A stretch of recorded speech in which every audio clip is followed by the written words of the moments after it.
My name was Jamie. I lived in a big house. My father was the mayor. He was important. People knew his name. They saw me and they smiled. But they did not smile for me. They smiled for my father. The house was beautiful. It had many rooms. I had everything. I had nice clothes. I had good food. I had a big bed. But I was not happy. The house felt like a prison. My father wanted many things. He wanted power. He wanted money. He wanted people to like him. He did not ask me what I wanted. One day, my father came home. He looked happy. He sat at the table. He opened his papers. "I have good news," he said. I looked at him. I waited. "We will build new buildings," he said. "Rich people will live there. They will bring money to the city." I asked him a question. "Where will you build these buildings?" He looked at his papers. "In the old neighborhood," he said, "near the river." My heart dropped. I knew that place. Poor families lived there. They had small houses. They had small shops. They had children. They had homes. "But people live there," I said.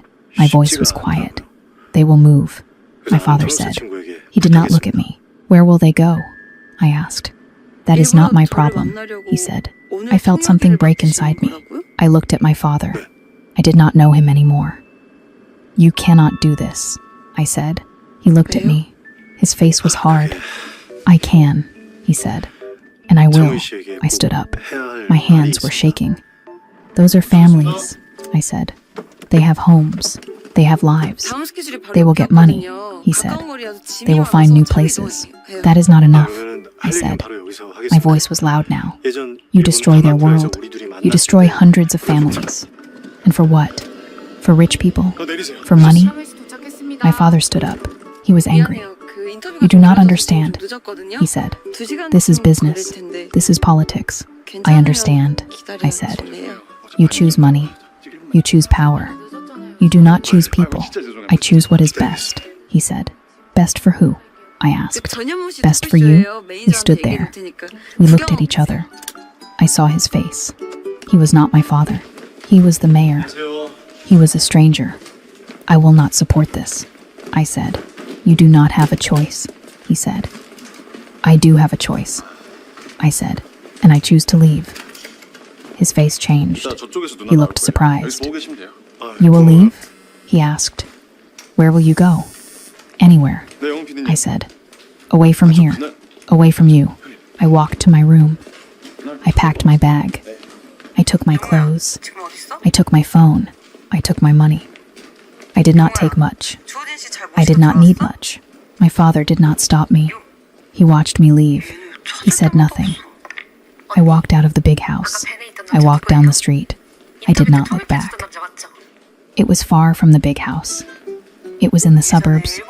The building was old. The walls were thin. The stairs were noisy.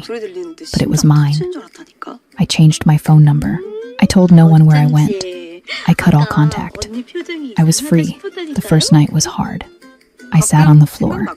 The apartment was empty. I had no furniture. I had no food. I had nothing. The dust was thick. The air was cold. I felt alone. But I also felt something else. I felt free. I was the mayor's daughter. That was my old life. Now I was just Jamie. And Jamie was alone. But alone was better than a prison. Alone was better than lies. Alone was better than being someone I was not. I sat there all night. I did not cry. I did not call anyone. I just sat there. The morning came. The sun came through the window. The light was soft. The day was new. I was the mayor's daughter. Now I was just Jamie. And Jamie was alone. But Jamie was also free. And that was enough. 3 weeks passed. I had a small bed now. I had a table. I had some plates. The apartment felt like home. One morning, I heard noises. Someone moved into the apartment next door. I heard footsteps. I heard boxes. I heard a man's voice. I did not care. I wanted to be alone. I did not want new friends. I did not want to talk. But the next day, I met him. His name was Bellamy. He stood in the hallway. He carried a big box. He smiled at me. "Hi," he said. "I am your new neighbor." I looked at him. He was not like the men I knew before. Those men wore expensive suits. They had soft hands. They spoke in smooth words. Bellamy was different. He wore old jeans. He wore a simple shirt. His hands were rough. I could see he worked hard, but his eyes were warm. They were kind. "Hello," I said. I walked past him. I did not stop, but I saw him again, and again, and again. The first time was my door. My door was old. Sometimes it stuck. I could not open it. I pushed. I pulled. Nothing worked. "Need help?" a voice said. I turned. Bellamy stood there. He held a toolbox. "My door is stuck," I said. "I can fix it," he said. He came over. He looked at the door. He used his tools. In 5 minutes, the door opened. "Thank you," I said. "No problem," he said. He smiled and walked away. The second time was the power. The whole building lost power.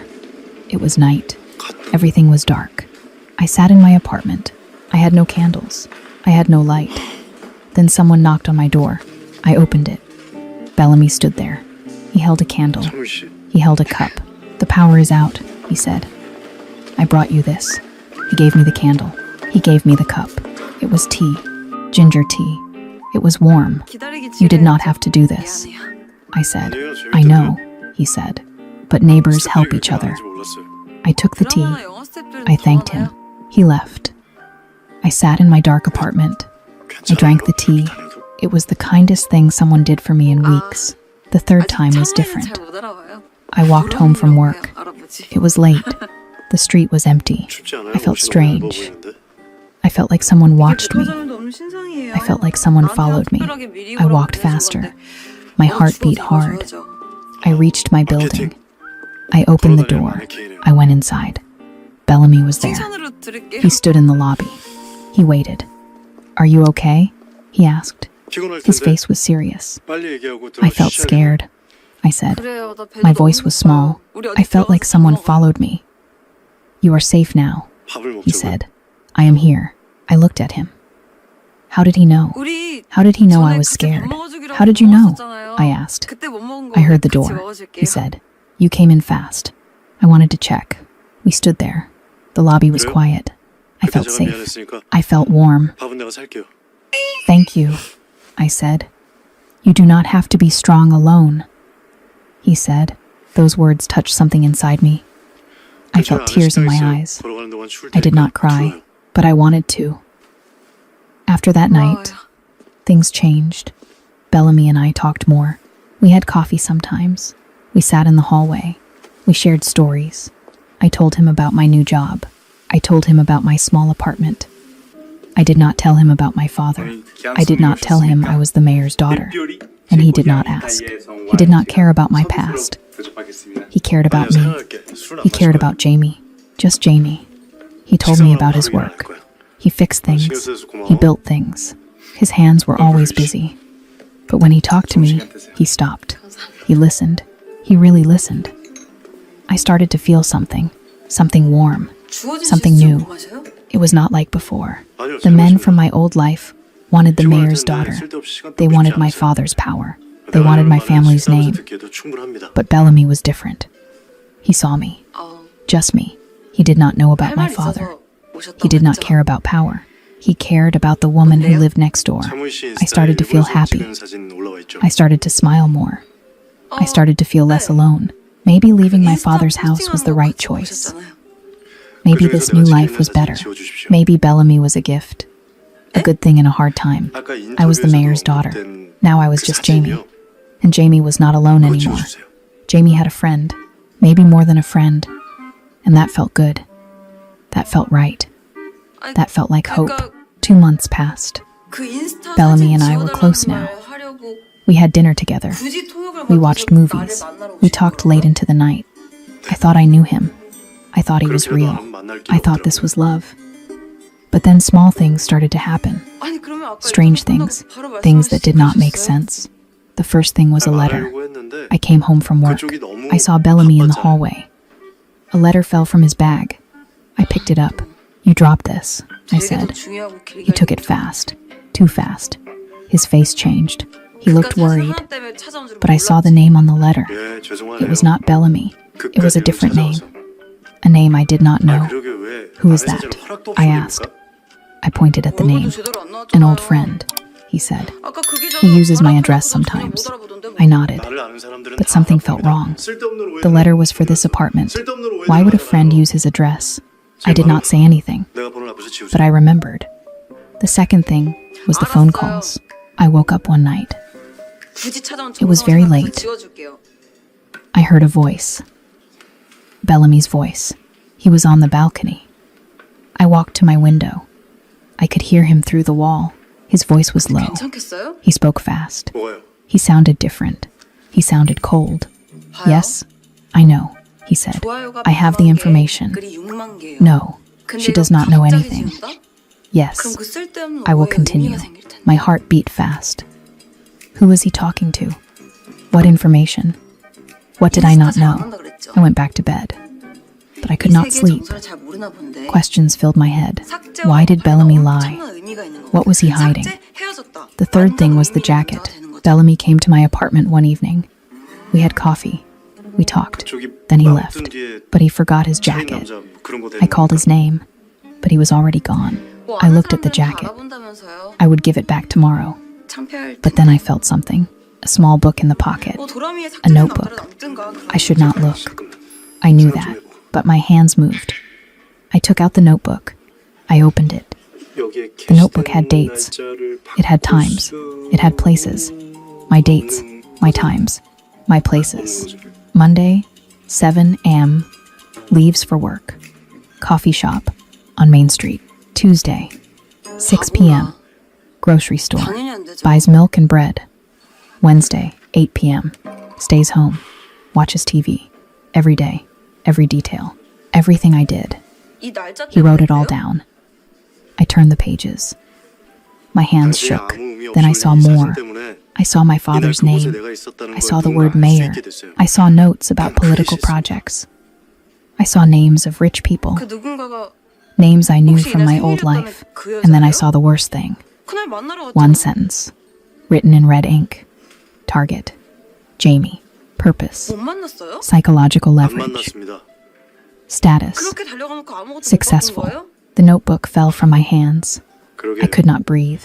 I could not think. 난 그냥 Bellamy 그대로네요. was not real. He was not my neighbor.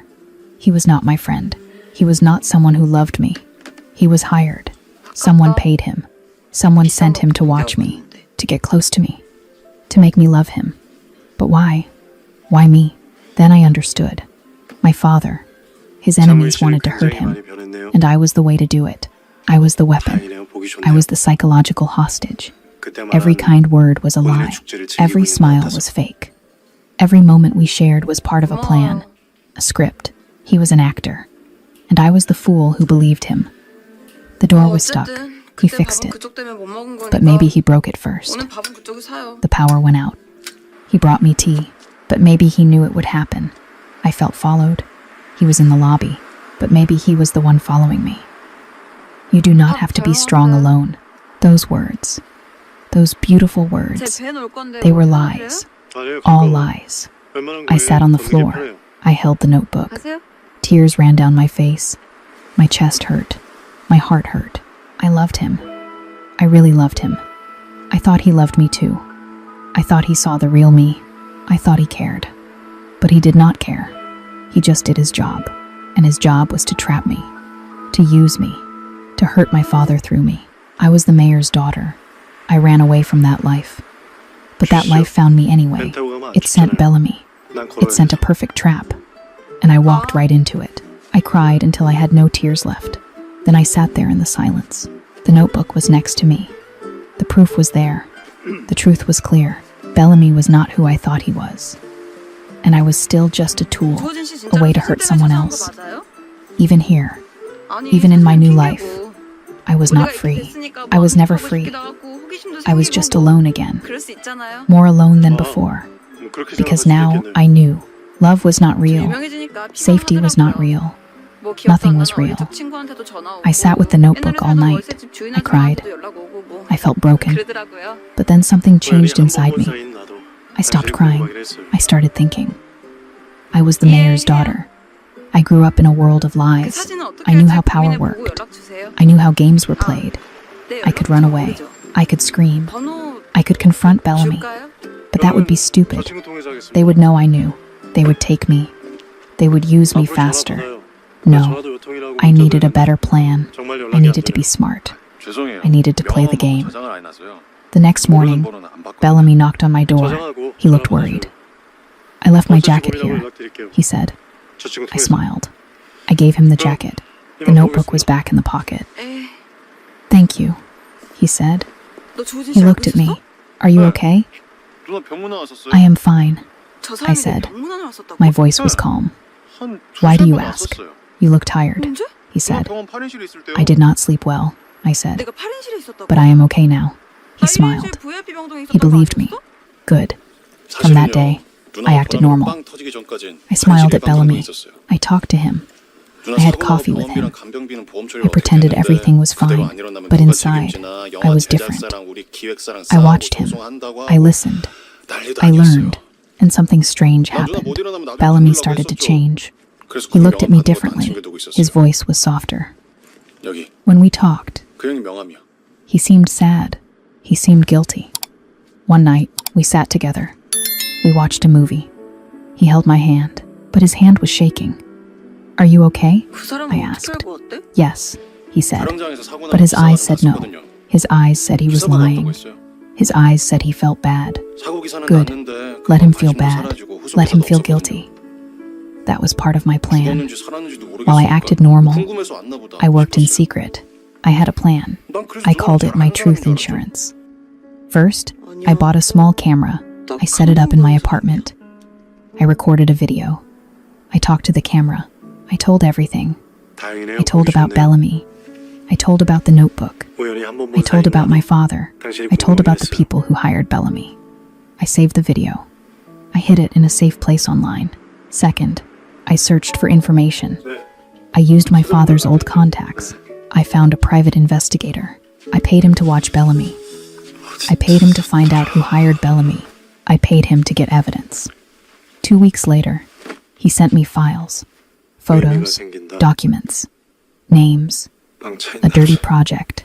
Rich men who wanted to control my father. They wanted to use me. They wanted to make my father do what they wanted. I saved all the evidence. I put it with my video. Third, I found a lawyer. Not one of my father's lawyers. A different one. Someone I could trust.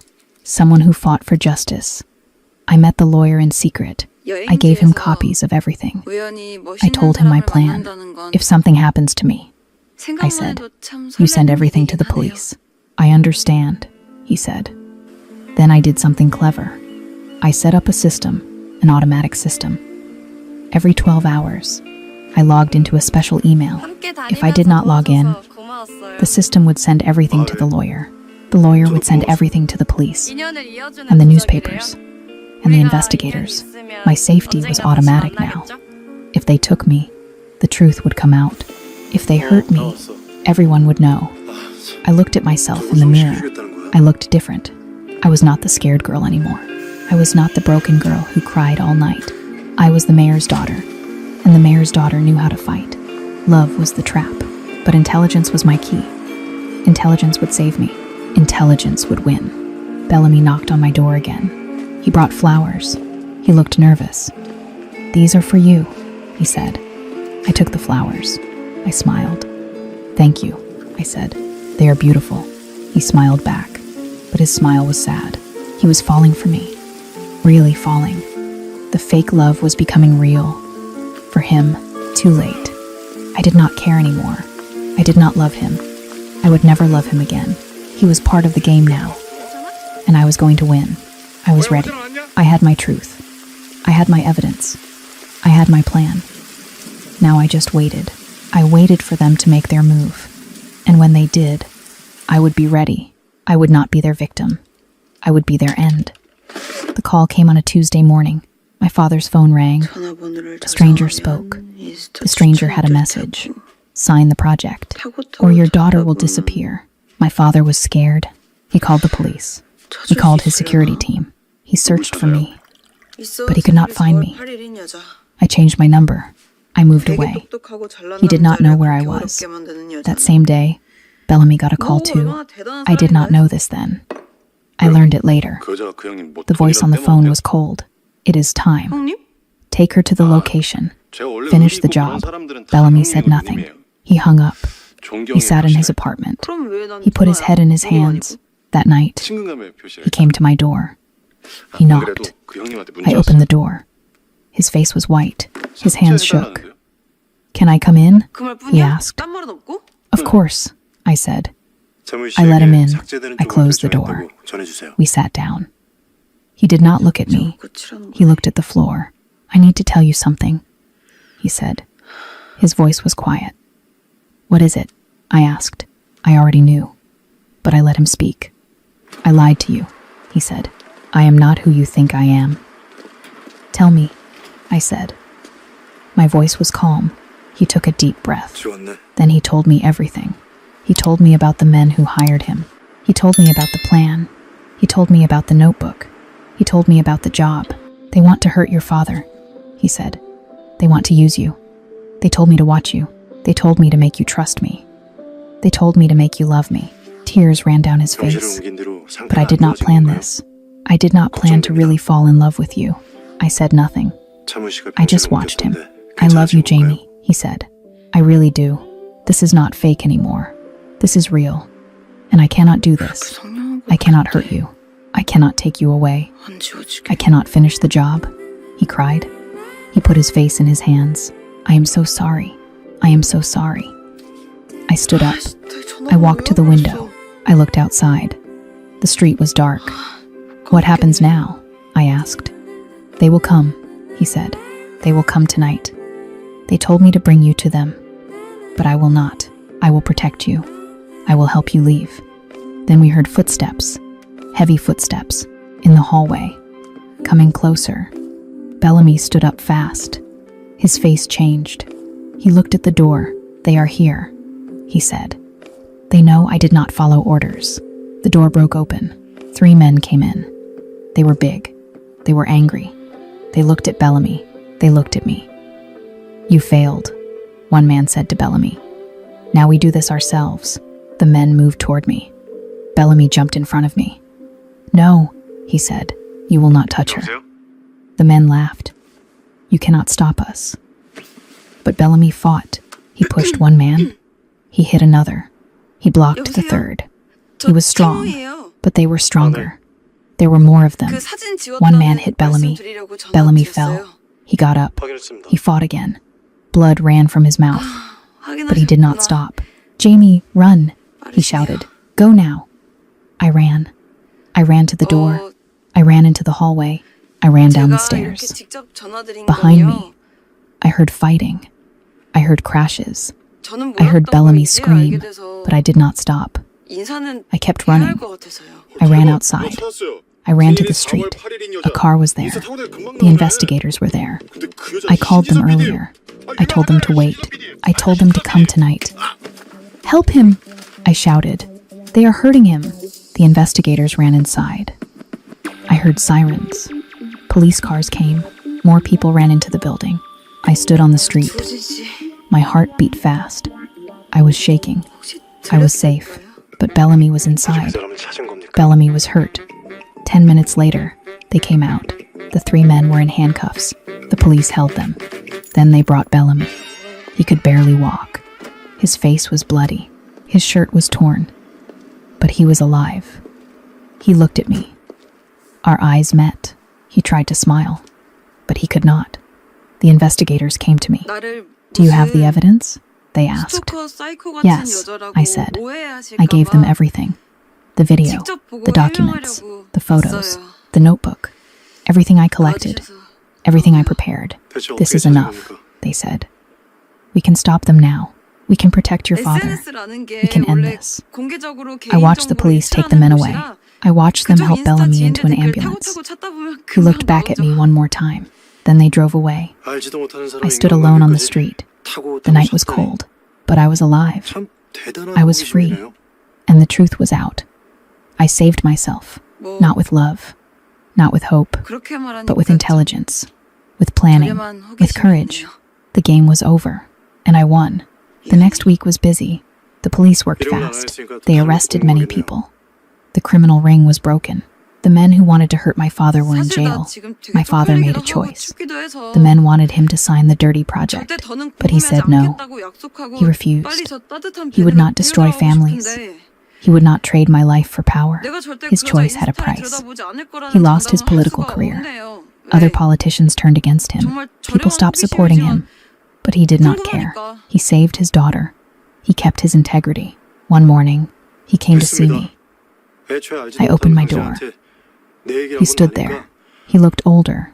He looked tired, but his eyes were soft. "Jamie," he said. "Dad," I said. We stood there. We did not speak. Then he opened his arms. I walked to him. He hugged me. A real hug. A father's hug. We had not hugged in years. Our relationship was cold before. But this hug was warm. This hug was real. "I am sorry," he said. "I was wrong. I chose power over people. I chose money over you." "I know," I said. "Can you forgive me?" he asked. I thought about it. Then I nodded. "Yes," I said. "I forgive you." We talked for hours. We drank coffee. We shared stories. We were father and daughter again. Finally, Bellamy went to court. He had to face the law. He did bad things. He worked for bad people. He had to pay for that. But I was not angry anymore. Yes, he lied. Yes, he trapped me. But in the end, he chose me. He chose the truth. He protected me. He fought for me. I was grateful for that. I did not love him anymore, but I understood him. And I forgave him too. I went back to my small apartment. The building was still old. The walls were still thin. The stairs were still noisy. But I was not sad.